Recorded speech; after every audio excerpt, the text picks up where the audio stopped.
नमस्कार साथियों, स्वागत है आप सबका आल्हा उदल के वीर गाथा के इस सीरीज के अगले भाग में, जिसमें कहानी चल रही है दतिया की लड़ाई उर्फ मदन गडेरिया के विवाह की। जिसमें अब तक आप लोगों ने जाना कि दतिया के अखाड़े में दूर दूर से आए हुए राजा पराजित हो जाते हैं।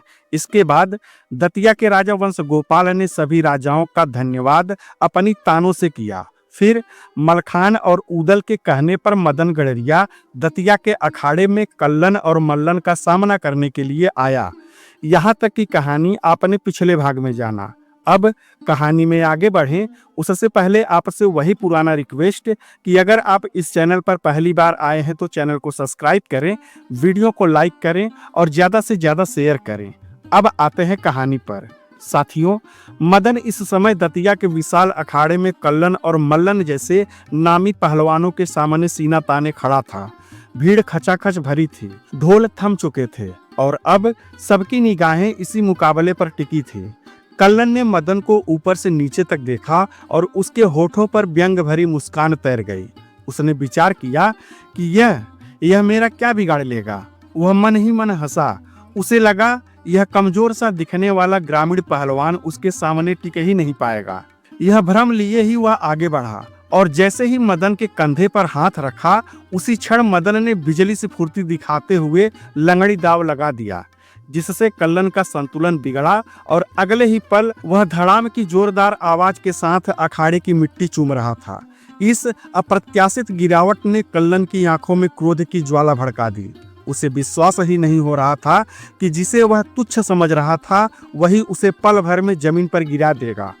गुस्से में तमतमाया कल्लन उठ खड़ा हुआ और पूरी शक्ति से मदन पर टूट पड़ा।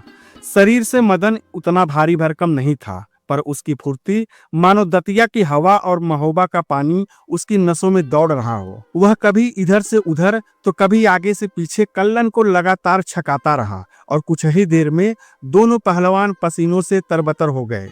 अखाड़े की मिट्टी पसीने और संघर्ष की गंध से भर गई थी। दर्शकों की पंक्तियां स्तब्ध थी, किसी की पलकें नहीं झपक रही थी। दांव पेच ऐसे चल रहे थे जैसे दो बाज हवा में भिड़ रहे हो।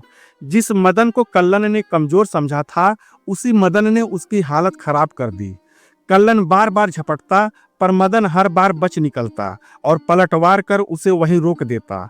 घंटों दोनों में संघर्ष चलता रहा, लेकिन लड़ते लड़ते एक पल ऐसा भी आया जब कल्लन ने मौका पाकर पूरी ताकत से मदन गडेरिया को पकड़ा और उसने मदन को कमर से जकड़कर दोनों हाथों में ऊपर उठा लिया और फिर पूरी कठोरता से अखाड़े की मिट्टी पर पटक दिया, जिससे मदन की चीख निकल गई। यह दृश्य देखकर दर्शक दीर्घा में बैठे उदल की नसों में खून खौल उठा।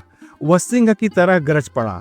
उसके हाथ अनायास ही अपने हथियार और नजर मलखान पर जा टिके। फिर उदल ने अपने अस्त्र शस्त्र मलखान को दिया और अगले ही पल वह उस अखाड़े की ओर दौड़ पड़ा। अखाड़े में पहुंचकर उसने सबसे पहले मदन को सहारा देकर उठाया। उसकी आंखों में चिंता और गुस्सा दोनों थे। मदन को पीछे भेजते हुए उदल बोला, अब आगे मैं खड़ा हूँ, तुम जाओ अपने आसन पर बैठो और अब इस पहलवान को मैं देखूंगा। और फिर वह दृढ़ कदमों से बढ़कर कल्लन और मल्लन दोनों के सामने अकड़कर खड़ा हो गया।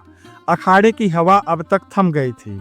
अब मुकाबला सिर्फ पहलवानी का नहीं, सम्मान, प्रतिशोध और वीरता की परीक्षा बनने वाला था। उदल घायल सिंह की तरह दहाड़ता हुआ आगे बढ़ा। उसके कदमों की धमक से दतिया में आए सभी सूरमाओं की नजर अब उदल पर टिक गई थी। उदल की सांसों में ऐसी गर्जना थी कि अखाड़े की मिट्टी तक कांप उठी। उदल कल्लन और मल्लन के सामने खड़े होकर भरपूर क्रोध और आत्मविश्वास से कहा, लगता है आज तक तुम्हें कोई ढंग का पहलवान मिला ही नहीं, इसलिए तुम दोनों ने पराजय का असली स्वाद कभी चखा ही नहीं। मानता हूं तुम लोग कुश्ती में अच्छे खिलाड़ी हो, लेकिन अब सावधान हो जाओ, क्योंकि अब तुम्हारा सामना उदल से है, महोबा के शेर उदल से। उदल की यह दहाड़ सुनकर कल्लन और मल्लन ने एक दूसरे की ओर देखा और जोरदार ठहाका मार दिया। फिर कल्लन ने व्यंग भरी आवाज में कहा, बस इतना ही, हम तो कब से चाहते थे कि कोई हमारी बराबरी का पहलवान मिले। आ जाओ उदल, दतिया के इस अखाड़े में तुम्हारा स्वागत है, परंतु एक बात याद रखना कि तुम्हारा भी वही हाल होगा जो अब तक यहाँ आए वीर राजाओं का हुआ है, बल्कि उससे भी बुरा होगा। यह चुनौती सुनते ही उदल की नसें तन गई। बिना एक पल गवाए वह झपट कर कल्लन की ओर बढ़ा और पलक झपकते ही दोनों महाबली एक दूसरे से भिड़ गए। अगले ही क्षण अखाड़े की मिट्टी का गुबार उठने लगा। दोनों के भिड़ने की ताकत ऐसी थी जैसे दो पहाड़ आपस में टकरा गए हो। कल्लन का भारी शरीर और उदल का तेज दोनों अपनी अपनी शक्ति और फुर्ती से वार कर रहे थे। अखाड़े के चारों ओर खड़े हजारों दर्शकों की सांसें थम गई थी। हर दांव के साथ ऐसा लगता मानो किसी योद्धा का भविष्य बदलने वाला हो। अब यह कुश्ती नहीं थी, बल्कि असली मल्ल युद्ध शुरू हुआ था। उदल और कल्लन दोनों दांव पेच पर दांव पेच चलाते हुए कभी गर्दन पकड़ते तो कभी कंधा कसते, कभी जमीन से धक्का देकर ऊपर उछलते। धूल के गुबार के बीच अखाड़ा उनकी ताकत से कांप रहा था। अखाड़ों में धूल का बादल अभी छटा भी नहीं था कि कल्लन ने मौका पाकर उदल की कमर पकड़ ली और उसे पीछे की ओर ढकेलने की कोशिश की। लेकिन उदल तो बचपन से रणभूमि और अखाड़े का परखा हुआ योद्धा था। उसने तुरंत कल्लन की कलाई मोड़ते हुए कंधा पकड़ दांव चला दिया, जिससे कल्लन लड़खड़ाया पर गिरा नहीं। परंतु अब उसकी आंखों में वह अहंकारी चमक नहीं थी। अब वहां सचमुच एक प्रतिद्वंदी का डर दिखाई देने लगा था। भीड़ का शोर बढ़ने लगा। दर्शक पागलों की तरह झूम उठे। इधर अखाड़े में दोनों पहलवान इतने जोरों से भिड़े थे कि उन्हें कुछ भी सुनाई नहीं दे रहा था। अब अखाड़े में उदल और कल्लन के बीच महासंग्राम अपने चरम पर पहुंच चुका था। दोनों पहलवानों की सांसें तेज चल रही थी, शरीर से पसीना बह रहा था, लेकिन आंखों में वही तेज, वही जीत की जिद चमक रही थी। चारों तरफ दर्शकों का शोर, ढोल नगाड़ों की थाप और मिट्टी की महक मिलकर माहौल को और भी खतरनाक बना रही थी। कल्लन अचानक आगे बढ़ा और उदल की गर्दन पकड़कर उसे नीचे दबाने की कोशिश करने लगा, पर उदल ने बिजली सी फुर्ती दिखाते हुए उसकी पकड़ झटके से तोड़ दी। जवाब में उदल ने कल्लन की बाह चाप दी, जिससे कल्लन दर्द से कराह उठा। फिर गुस्से में कल्लन ने उदल के कंधे पकड़कर उसे पीछे ढकेला, लेकिन उदल ने घूमकर उसकी कमर पकड़ ली और उसे लगभग उठा ही लिया था कि कल्लन ने नीचे झुककर धोबी पछाड़ दांव लगा दी। दोनों जैसे ही एक दूसरे से गुथे, कल्लन ने एकदम से उदल की जांघ पकड़कर उसे गिराने का प्रयास किया, लेकिन उदल ने कल्लन की बाजू को पकड़ा और जोर से बाजू मोड़कर उसकी चाल बिगाड़ दी। गुस्से में पागल हुए कल्लन ने अब उदल की बट्ट पकड़ ली और उसे घसीटकर पटकने का दांव चला, पर उदल एक बार फिर संभल गया। कल्लन ने झुंझलाकर उदल को फेंकने की भरकस कोशिश की, पर उदल मिट्टी में धंसकर दीवार सा जम गया था। क्षण भर बाद उदल ने दंदनाता हुआ धोबी पाट दाव मारा और कल्लन हवा में उठकर धड़ाम से मिट्टी पर आ गिरा। लेकिन कल्लन भी कम नहीं था। उसने लुढ़कते हुए उदल की कमर पकड़कर पेट का दाव लगा दिया, जिससे उदल भी अखाड़े में गिर पड़ा। दोनों फिर उठे। इस बार उदल ने कल्लन की टांगों में हाथ डालकर कुंडा मार दाव लगा दिया, जिससे कल्लन का संतुलन बिगड़ गया और जैसे ही कल्लन लड़खड़ाया, उदल ने जल्दी से कंधा झटक दाव मारा, जिससे कल्लन बुरी तरह पीछे हट गया। पर खुद को संभालते हुए वह घूमकर लट्टू दाव से उदल को पकड़कर घुमाने लगा, लेकिन उदल ने अपना पैर अखाड़े में जमाकर अचानक चक्कर दाव चला दिया।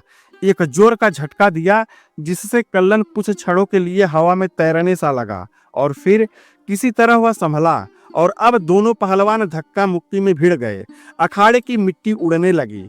कल्लन ने पूरी ताकत से धक्का पटक दाव चलाया, मगर उदल ने बड़ी चतुराई से उसका हाथ पकड़कर लोहा पटक दाव जड़ दिया।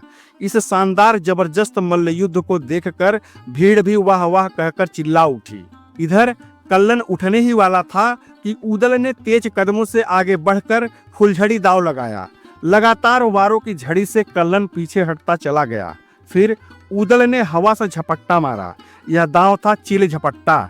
कल्लन समझ ही नहीं पाया कि किस तरह से हमला हुआ और एक बार फिर वह लड़खड़ा गया और जब संभला तभी उदल ने उसे एक जोरदार पोंजा दाव मारा। ये वार सिर पर था, जिससे कल्लन का दिमाग घूम गया। फिर कल्लन ने आखिरी कोशिश करते हुए उदल को लंगड़ी मारने की कोशिश की, लेकिन उदल पहले से तैयार था। उसने न सिर्फ कल्लन के दाव से खुद को बचाया, बल्कि उसका पैर पकड़कर पूरा शरीर घुमा दिया और फिर धड़ाम की आवाज के साथ एक ही झटके में उदल ने कल्लन को अखाड़े की मिट्टी में जोर से पटक दिया। मिट्टी उड़कर हवा में फैल गई और वहां बैठे राजा, योद्धा, सिपाही सबकी सांसें थम गई। कल्लन उठने की कोशिश ही कर रहा था कि ऊदल उस पर बिजली की तेजी से कूद पड़ा और उसके सीने पर सवार हो गया और अखाड़ा जय ऊदल के नारों से गूंज उठा। इधर अखाड़े में खड़े मल्लन ने जब कल्लन की हालत देखा तो उसका चेहरा क्रोध से लाल हो गया और पीछे से मल्लन गरजता हुआ आगे बढ़ा। उसका इरादा साफ था कि दोनों भाई मिलकर ऊदल को किसी भी तरह धराशायी कर देंगे, परंतु ऊदल ने मल्लन को आते हुए देख लिया था। उसने अपनी एड़ी को पीछे टेका, दायां हाथ कल्लन की पकड़ से छुड़ाया और मल्लन की तरफ घूम गया। फिर जैसे ही मल्लन उसके पास पहुंचा, ऊदल ने बाएं हाथ से गर्दन पकड़ दांव लगाते हुए मल्लन को पकड़कर एक ओर घूम पड़ा, जिससे मल्लन की गति अचानक रुक गई। ऊदल की पकड़ इतनी मजबूत थी कि मल्लन के कदम मिट्टी में धंस गए। उसने छुड़ाने की भरकस कोशिश की, पर ऊदल ने उसे गोलाकार घुमाया और धक्का देकर दूर फेंक दिया, जिसे देख दर्शक उछल पड़े। एक अकेले ऊदल ने दो पहलवानों का मुंहतोड़ जवाब दिया था। अब अखाड़े का माहौल पूरी तरह बदल चुका था।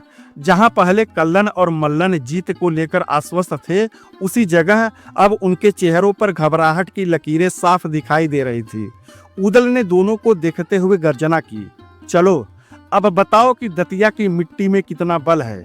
अब दतिया के अखाड़े में ऊदल अकेला खड़ा था। एक ओर वह और दूसरी ओर दतिया के दो विराट पहलवान कल्लन और मल्लन। हवा में तनाव इतना घना था कि मानो हर सांस एक नई चुनौती हो।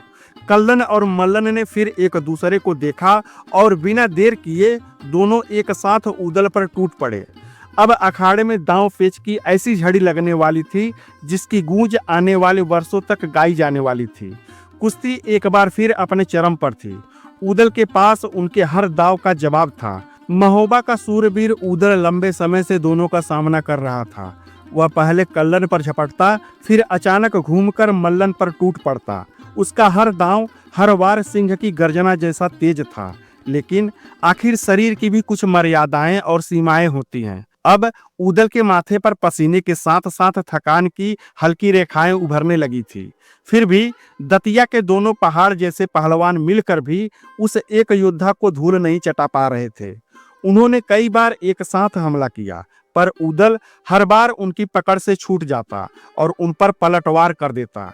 दर्शक दीर्घा में बैठे सभी लोग स्तब्ध थे, विशेषकर सिरसा का शेर बच्छराज का पुत्र मलखान। अखाड़े में एक पहलवान से दो का मल्ल युद्ध देखकर मलखान का खून खौल उठा था।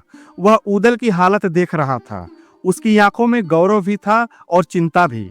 आखिरकार जब उससे सहा नहीं गया तो उसने अपने अस्त्र शस्त्र अपने बगल में बैठे मदन गडरिया को थमा दिए और सिंह की दहाड़ मारता हुआ अखाड़े की ओर दौड़ पड़ा। क्षण भर में वह कूदकर अखाड़े के बीच पहुंचा। उसका अखाड़े में प्रवेश इतना प्रचंड था कि कल्लन और मल्लन एक कदम पीछे हट गए। मलखान ने दोनों को जोरदार धक्का देकर और दूर किया और गर्जना की, एक पहलवान से दो लड़ रहे हो, यह अन्याय है और यह अन्याय अब नहीं चलेगा। अब आओ, जैसे तुम दो थे वैसे ही अब हम भी दो हैं। अब मुकाबला बराबरी का होगा। उनके शब्दों में ऐसी शक्ति थी कि पूरा अखाड़ा गूंज उठा। ऊदल उसके पास आकर खड़ा हुआ। दोनों की आंखों में उस क्षण एक ही भावना चमक रही थी, वह थी महोबा के वीरों की शौर्य गाथा। अब महोबा के दो वीर ऊदल और मलखान दतिया के दो महाबली कल्लन और मल्लन से भिड़ गए। चारों ओर से दर्शकों की सांसें थम गई। हवा तक मानो रुक गई इस महासंघर्ष को देखने के लिए। इधर मंच पर बैठे राजावंश गोपाल ने जैसे ही मलखान को अखाड़े में उतरते देखा तो उनके चेहरे पर गंभीरता उतर आई। उन्होंने धीरे से कहा, लगता है महोबा की भीड़ भी दतिया पहुंच चुकी है।